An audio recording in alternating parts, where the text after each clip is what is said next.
देखो इधर application of fractional distillation पढ़ रहे हैं हम लोग। तो एप्लीकेशन ऑफ फ्रैक्शनल डिस्टिलेशन मैंने ये बताया, it is used to separate, जो मिक्सेबल लिक्विड्स हैं उन्हें सेपरेट करने में काम आता है। मिक्सेबल लिक्विड वो होते हैं जिनको अगर हम मिक्स करें तो अच्छे से मिक्स हो जाता है, जैसे अल्कोहल एंड वाटर मिक्सेबल है। तो इमिक्सेबल कौन है? इमिक्सेबल मतलब जो मिक्स नहीं होते, जैसे ऑयल लेना और वाटर लेना। Will oil mix in water? What happen then? क्या होगा? Oil will float on the surface of water, so we will call them immiscible liquids. तो बच्चों एग्जाम में कभी भी क्वेश्चन आए, जैसे मिल्क और वाटर को कैसे सेपरेट करेंगे, तो भी आप लिख सकते हो बाय फ्रैक्शनल डिस्टिलेशन, क्योंकि मिल्क और वाटर भी एक दूसरे में मिक्स हो जाते हैं। अल्कोहल और वाटर के लिए क्वेश्चन आए तो भी आप लिख सकते हो बाय फ्रैक्शनल डिस्टिलेशन, क्योंकि जब भी ऐसे दो लिक्विड पे क्वेश्चन आए जो कौन से लिक्विड्स हो बच्चों, तो उनके लिए आप उनको कैसे सेपरेट करेंगे? By fractional. Next, it is used to separate crude oil to obtain fractions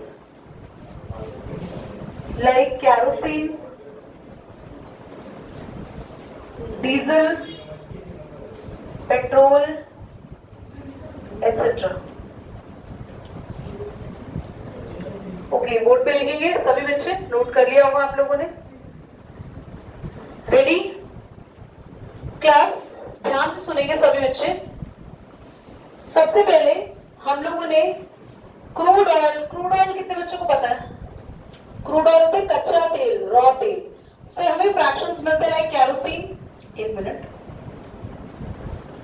diesel और पेट्रोल और एक्सेट्रा। देखो हमें जमीन के नीचे से बना बनाया पेट्रोल नहीं मिलता बच्चों, नो। हमें जमीन के नीचे से तेल मिल गया, हमने सीधा उसको गाड़ी में भर लिया, हमारी गाड़ी चल जाएगी जुक करके? नहीं, आपका इंजन ब्लॉक हो जाएगा, गाड़ी खराब हो जाएगी। क्यों दीदी? क्योंकि जमीन के नीचे से जो तेल मिलता है ना, उसमें इम्प्योरिटीज भी होती है, उसको प्योर बनाना होता है। अच्छा, प्योर बनाते हैं हम? Yes of course. उसको प्योर बनाने के लिए हमें उसका फ्रैक्शनल डिस्टिलेशन करना होगा। सब बच्चों को फ्रैक्शनल डिस्टिलेशन याद होगा। डिम्पी, सबसे पहले हम लेते थे ग्राउंड बॉटम फ्लास्क, इसमें आप डालेंगे कौन सा ऑयल बच्चों? Crude oil. इसको हीट करेंगे, हीट करते करते इसमें से स्टीम निकलेगी और आप लोगों ने ऊपर क्या बना रखा होगा? एक फ्रैक्शन, याद है? और ऊपर आपने क्या रखे? बीड्स। और हमने एक थर्मोमीटर भी लगा रखा है। क्रूड ऑयल से ना वेपर बन के ऊपर आएंगे और वेपर हम यहाँ आके वेपर को ठंडा भी कर लेंगे, क्योंकि हमने ठंडा पानी डाला हुआ है, और वेपर्स वापस लिक्विड में कन्वर्ट हो जाएंगे। तो अलग अलग टेम्परेचर पे क्रूड ऑयल में से चीजें निकलेंगी। पहले हो सकता है पेट्रोल के वेपर्स निकले, फिर थोड़ी देर बाद हो सकता है कैरोसिन के वेपर्स निकले, फिर हो सकता है डीजल के वेपर्स निकले। तो आपको पता होता है कौन से टेम्परेचर पे कौन वेपर बनाएगा, तो वही चीज आप यहाँ इकट्ठी कर लेते हो। और फ्रैक्शनल डिस्टिलेशन से आपने किसको सेपरेट कर लिया? कौन सा ऑयल? समझ आया आप सभी को? वेरी गुड, आपको समझ आ रहा है। नेक्स्ट है, it is used to separate, it is used to separate all the gases in air. It is used to separate all the gases in air. Okay, बच्चों बहुत ध्यान सुनना सभी। हमारे पास जो हमारे रूम में भी और हमारे आसपास जो एयर है, is it contain only oxygen gas? Can you tell me the number of gases which is there in the air? Start from Givansh. बैठे बैठे बता दो, कोई बात नहीं। Okay, only the one. Carbon dioxide, yes Shivani. Hydrogen ऊपर आकाश में क्या कर रही है? नाइट्रोजन है, नाइट्रोजन है ऊपर। पलक, कौन बताएगा नाइट्रोजन है कि वंश ऊपर? हाँ, तो कंफ्यूज क्यों रहे हो? साध्या, यस, गुड। बच्चों बात को बहुत ध्यान से सुनो। There are number of gases in the air, पर मेजर गैसेस कौन सी है? Oxygen, carbon dioxide and nitrogen. इसके अलावा और भी बहुत सारी गैसेस ऊपर हैं। अब अगर आपको इस एयर को लेना है, दीदी एयर को कैसे लेंगे? एयर को जैसे लेते हैं वैसे लेंगे। आप लोगों को एयर को यहाँ पे लिक्विफाई करना होगा। तो लिक्विफाई करना होगा, एयर लिक्विड में भी कन्वर्ट हो जाती है। हाँ जी भैया, कन्वर्ट हो जाती है। आपने कभी देखा नहीं है हॉस्पिटल्स में किसी को ऑक्सीजन लगते हुए? तो ऑक्सीजन जब लगाई जाती है तो सिलेंडर से कनेक्ट की जाती है। उस सिलेंडर में लिक्विड में ऑक्सीजन होती है, गैस में, लिक्विड में। तो बच्चों आपकी एयर जो है उसमें बहुत सारी गैसेस हैं और एक एक करके अगर आपको गैसेस को अलग करना है तब भी हम कौन सा मेथड यूज करेंगे? और इस प्रोसेस को हम डिटेल में पढ़ने वाले हैं। पहले ये खत्म होगा फिर आएंगे सेपरेटिंग फनल पे। ठीक है, नोट कर लिया सभी ने? एवरीबॉडी, आज हम सीखेंगे कि एयर से गैसेस को सेपरेट कैसे करते हैं। सबसे पहले होगा कि आपको एयर लेना है। Everybody, I will gonna drop it.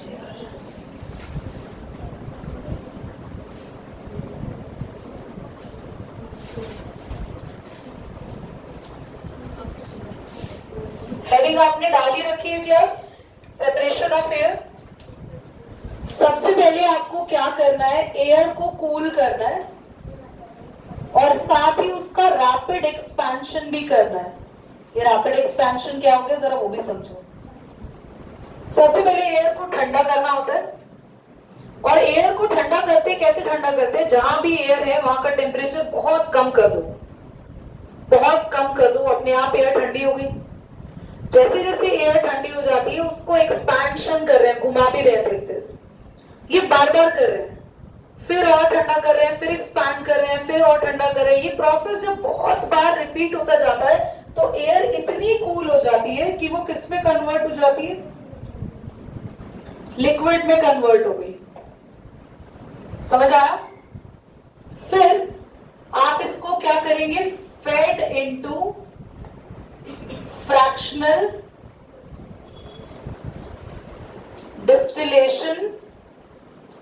Distillation jet. बच्चों, आपको मैंने अभी वो जेट बना के दिखाया था ना जिसमें बीड्स होते हैं, ये तुम्हारा फ्रैक्शनल डिस्टिलेशन जेट है जिसको आप यहां पर एयर को इस राउंड बॉटम फ्लास्क में रखेंगे। यहां एयर आ गई लिक्विड में। आप क्या कर रहे हैं? इस एयर को जल्दी बोलो, आप हीट कर रहे हैं। तो अभी यहां पर आया। Now warm up the liquid air. अब इसको थोड़ा गर्म करने लगते हैं। आइए, नहीं अभी टाइम। अच्छा चलो, नहीं बैठ जाओ, लास्ट में बैठ जाओ बेटा। सारे डोर को पूरा क्लोज कर दो। Thank you. इधर बैठ जाओ बेटा, वहां पे स्पेस कम है तो। हाँ बेटा, आपकी एयर वार्म हो गई। वार्म होने के बाद आप नोटिस करेंगे, ध्यान से सुनना सभी बच्चे, वेरी वेरी इंपॉर्टेंट। ये ऑन है? Thank you. -196 डिग्री सेल्सियस पे आपको मिलेगी कौन सी गैस? नाइट्रोजन। मतलब जब टेम्परेचर पे कितनी रीडिंग आएगी?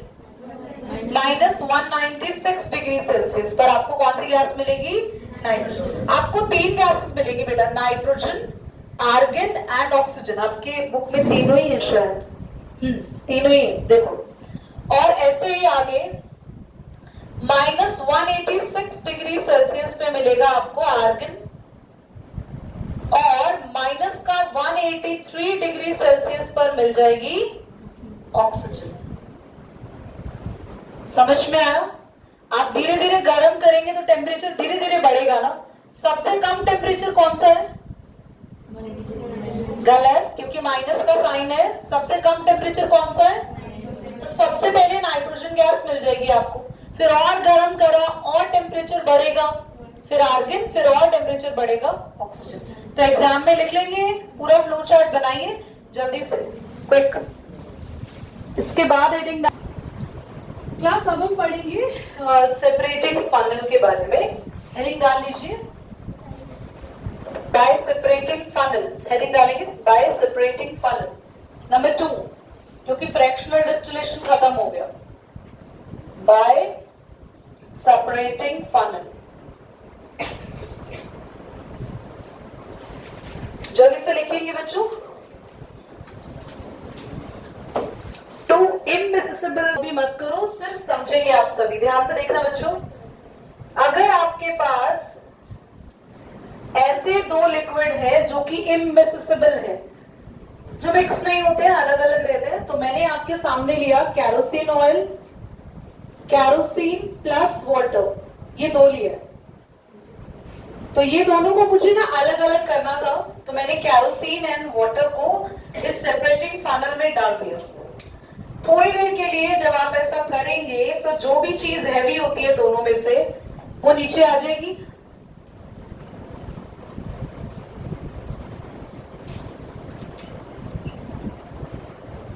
और दोनों में से जो भी आपका जो लिक्विड है वो हैवी होगा वो नीचे, और जो लाइटर होगा वो लिक्विड कहां आ जाएगा, ऊपर आ जाएगा।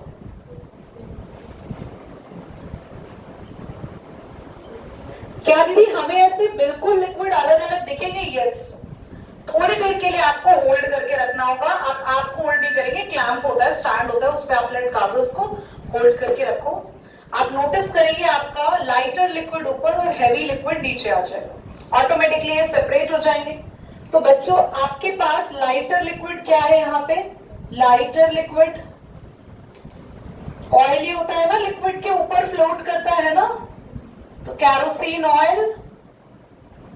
और यहाँ पे हैवियर लिक्विड क्या होगा बच्चों? हैवियर लिक्विड हो गया हमारा यहाँ पे वाटर। और ये यहाँ पे क्या लगा है बच्चों? यहाँ पे दिस इज क्या बोलते हैं? ऑपरेटिंग नॉब, जिसको आप राउंड में घुमाते हैं तो यहां से सीधा आपका जो लिक्विड है वो नीचे आना शुरू हो जाता है। और हमें ये कंफर्म ही है, पहले ब्लू ही आएगा, और जैसे ही ब्लू आ जाता है यहां तक रेड आने शुरू होता है तो हमें बीकर हटा लेते हैं, फिर दूसरा बीकर लगा देंगे और उसमें कौन सा लिक्विड ले लेंगे? दीदी थोड़ा बहुत तो मिक्सिंग हो जाएगा ना, तो मुझे थोड़ा बहुत मिक्स होने लगेगा। जब यहाँ ब्लू बिल्कुल खत्म होने वाला हो, रेड आने वाला हो, ब्लू हटा देना, थोड़ा सा वेस्ट कर देना, बिल्कुल थोड़ा सा 1-2 ड्रॉप, फिर रेड आने शुरू हो जाएगा, फिर बीकर लगाना, रेड वाला लिक्विड कलेक्ट कर लेना। तो क्या इजी है दोनों को कलेक्ट करना? समझ आया?